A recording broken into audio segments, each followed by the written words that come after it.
نہیں رمضان مہینے میں پروگرام آتے تھے ٹیلی ویژن پہ، اس پہ سورہ آیت پہ ایک آیات ہے کہ یا ایھا الذین آمنوا اطیعوا اللہ اطیعوا الرسول وَأُولِي الْأَمْرِ. What is the understanding of the word ulul amri according to you? قرآن کریم کی یہی آیت جس کا آپ نے ذکر فرمایا ہے اس سوال کا جواب دے چکی ہے جو آپ نے اٹھایا ہے، کیونکہ آگے جا کر فرماتا ہے فَإِذَا تَنَازَعْتُمْ فِي شَيْءٍ فَرُدُّوهُ إِلَى اللَّهِ وَرَسُولِهِ. اولو الامر کا وہاں ذکر نہیں فرمایا. بس اگر اولو الامر سے مراد خدا کا فرستادہ امیر یا امام ہے تو اس کے ساتھ دین کے معاملے میں جھگڑا ہو سکتا ہے اور اس جھگڑے کو پھر اس کی طرف نہیں لے جانا، جس کا مطلب وہ غلطی کر سکتا ہے. اگر غلطی کر سکتا ہے تو امام یا امیر کیسے ہو گیا؟ بس یہاں اولو الامر سے مراد دنیاوی بادشاہ ہیں جن کے پاس حکومت ہو، ان سے ان کی اطاعت کرو. یہی قرآن کی تعلیم ہے.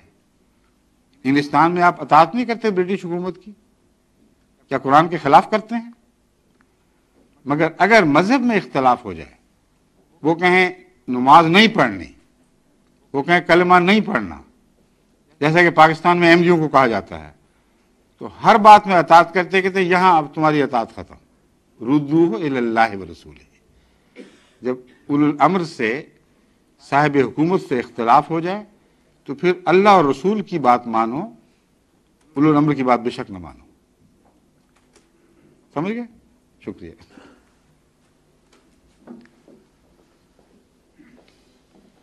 حضور اب میں نوابزادہ ممتاز جنگ صاحب جو ملٹن کین سے تشریف لائے ہیں، قرآن کرم فرماؤں میں سے ہیں، تشریف لائیں اور اپنا سوال پیش کریں.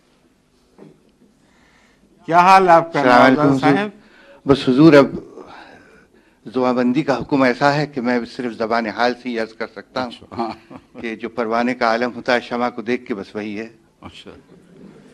یہ زبان بندی کا عالم ہے ماشاءاللہ.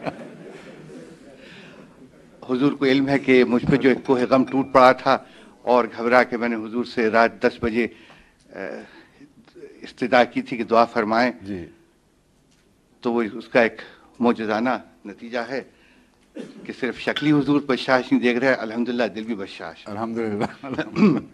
حضور میں ایک بڑی مشکل میں ہوں اور غیر شعوری طور پر یہ سوال میرے ذہن میں بہت وقفے سے ہے، لیکن حالیہ میں نے ایک کتاب پڑھی جس کو پڑھ کے وہ واقعی ابھر کے میرے سامنے آ گیا اور مجھے کسی قدر پریشانی میں ڈال دیا اس نے. وہ یہ ہے کہ کلام نتیجہ علم ہوا کرتا ہے اور مسلمانوں کا یہ عقیدہ ہے کہ اللہ جو ہے وہ اومنیسینٹ اور حاکم ہے، حکیم ہے، دانا ہے، لازوال ہے.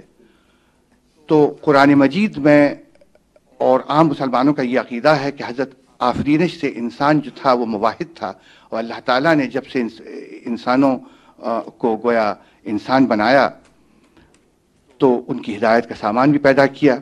لیکن آج تک جتنی آرکیولوجیکل تحقیقات ہوئی ہیں ان سے وضاحت کے ساتھ یہ بات سامنے آئی ہے کہ قدیم انسان مواحد نہیں تھا بلکہ مشرک تھا. اب حضور یہ ایک تضاد ہے جس کا حل مجھے طلب ہے. دیکھ رکھیے اس سوال کو جس رنگ میں آپ نے پیش فرمایا ہے وہ اس رنگ میں قابل قبول نہیں ہے. پہلی بات یہ ہے آرکیالوجی سے کہیں ثابت نہیں کہ قدیم زمانے کا انسان مشرک تھا. یہ ڈھونگ رچایا گیا ہے مغربی جو سوشولوجسٹ کہلاتے ہیں یا اینتھروپولوجسٹ، انہوں نے یہ قصہ گھڑ کے اپنے تعلیمی اداروں میں اس کو عام کر دیا. اس حصے پر تفصیلی بحث تاریخ کے حوالوں کے ساتھ اور ٹھوس سائنسی حوالوں کے ساتھ میں نے اپنی اس کتاب میں جو شائع ہونے والی ہے، امید ہے اللہ کے فضل کے ساتھ ہمارے جلسہ سالانہ سے پہلے آپ کے ہاتھ میں آ جائے گی، اس میں ہر پہلو سے اس پر گفتگو کی ہے۔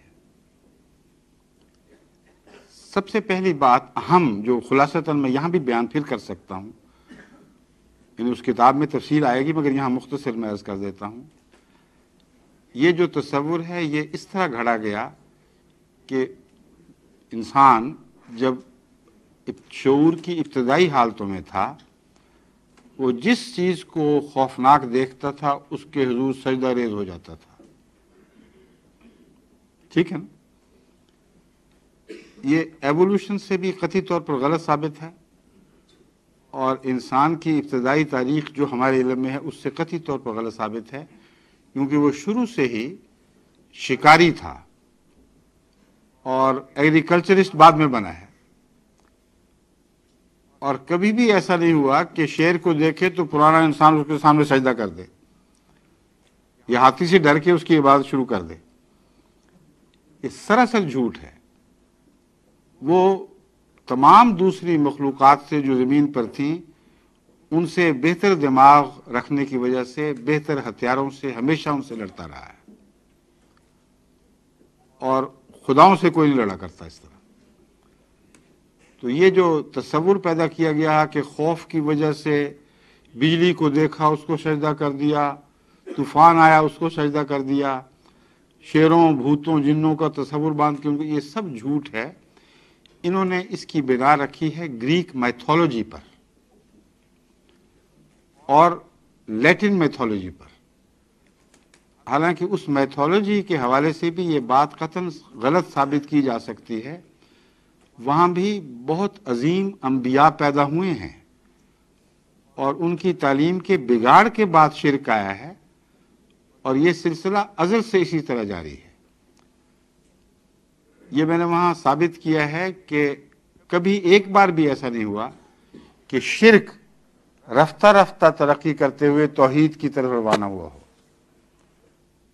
ہر دفعہ یہ ہوا ہے کہ توحید بٹ کر اور پھٹ کر بالآخر شرک میں تبدیل ہو گئی۔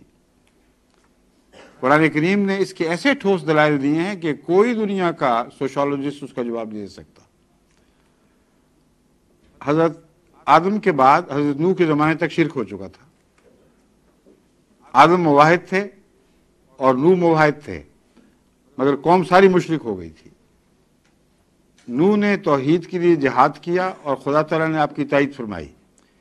ابراہیم کے آتے آتے پھر شرک پھیل گیا۔ تو توحید ڈیٹیریوریٹ کیا کرتی ہے، اور ڈیٹیریوریشن کا نام شرک ہے۔ توحید اس ڈیٹیریوریشن کے نتیجے میں کبھی بھی پیدا نہیں ہوئی۔ یہ بالکل عقل اور تاریخ کے خلاف فیصلہ ہے۔ حضرت ابراہیم علیہ السلام کے بعد سلسلہ نبوت جہاں بھی دیکھیں گے آپ، شرک ان کے بعد انہی کی قوموں میں پیدا ہوا ہے۔ موسیٰ کی زندگی میں بھی شروع ہو گیا، بس شرک ڈھلوان کا نام ہے اور توحید بلندی کا نام ہے۔ قومیں طبی طور پر مشکل کاموں سے آسان کی طرف منتقل ہوا کرتی ہیں۔ بس یہ چیلنج ہے میرا، ایک واقعہ دکھائیں کہ شرک نے رفتہ رفتہ ترقی کر کے توحید پیدا کی ہو۔ بے شمار مثالیں اس کے برعکس ہیں۔